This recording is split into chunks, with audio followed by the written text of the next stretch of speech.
আসসালামু আলাইকুম, সবাইকে পবিত্র মাহে রমজানের শুভেচ্ছা। আজকের আমি সেহরিতে ভেন্ডি ভাজি করছি। ভেন্ডি ভাজিটা কার কার পছন্দ করে? আমার কাছে তো বেস্ট লাগে। ছোটোবেলা যখন মা ভেন্ডি ভাজি করতো না, তখনই আমার মার রান্না শেষ হওয়ার সাথে সাথে আমি ভাত নিয়ে খেয়ে নিতাম। তখন মা মাঝে মাঝে বলতো যে এমনভাবে করতিস যেন কখনো ভেন্ডি ভাজিটা খাসনি। কিন্তু আমার কাছে খুব ভালো লাগে। আপনাদের কাছে কেমন লাগে?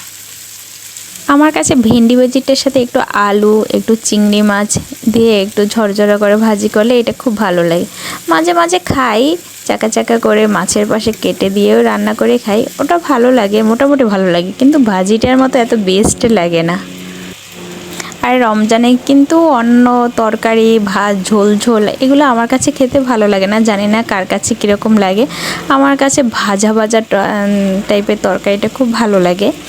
আপনাদের কাছে কেমন লাগে? অনেকে ভর্তাটা খুব পছন্দ করে রমজানে, আমার অত ভালো লাগে না। আমি যে কোনো ভাজি জিনিসটা খুব ভালো লাগে।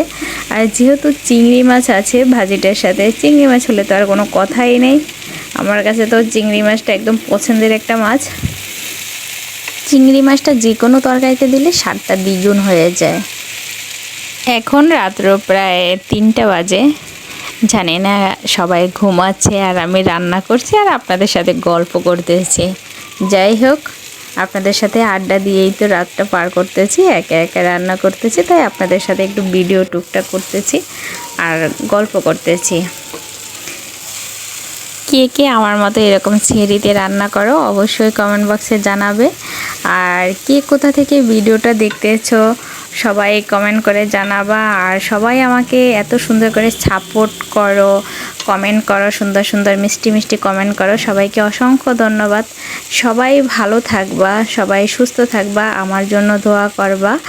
আর সবাই বেশি বেশি খেয়াল নেবা, যত্ন নেবা।